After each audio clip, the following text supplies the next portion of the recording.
Out in the schoolyard one day, Lester Hill and one of his buddies played fast on the draw. "Go on, Lester! Give 'em hail!" yelled the lumberjack-shirted boy, climbing on his friend's shoulders. "Hey, what's Eddie doing here?" said the little girl in braids, snickering. "Hey, what do you say, Ed?" hollered the lumberjack kid, twisting Eddie's ear till it turned purple. "How's about putting those melitose paws to the test?" For all the ribbing he took, Eddie still carried his faraway smile. Walking up to the pair of brimming eyeballs, "Don't you ever waste my time like that again." The embittered ogre of a man had smacked the back of the much thinner companion, who'd stumbled awkwardly enough to push Anthony's room door further open than it already was. "Wait a minute. Wasn't that door shut when we got here?" With his hands only getting back to his side after the impulsive strike that he'd unleashed, the grimmest giant walked past the bumbling Ryu.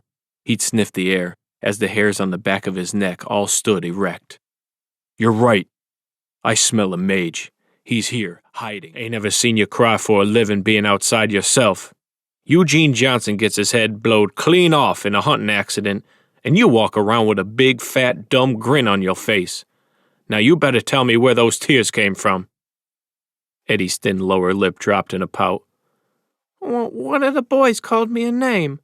"He called you a name?" "Yes, sir. He called me a real cruel name." Gain pushed his son away in bewildering disgust.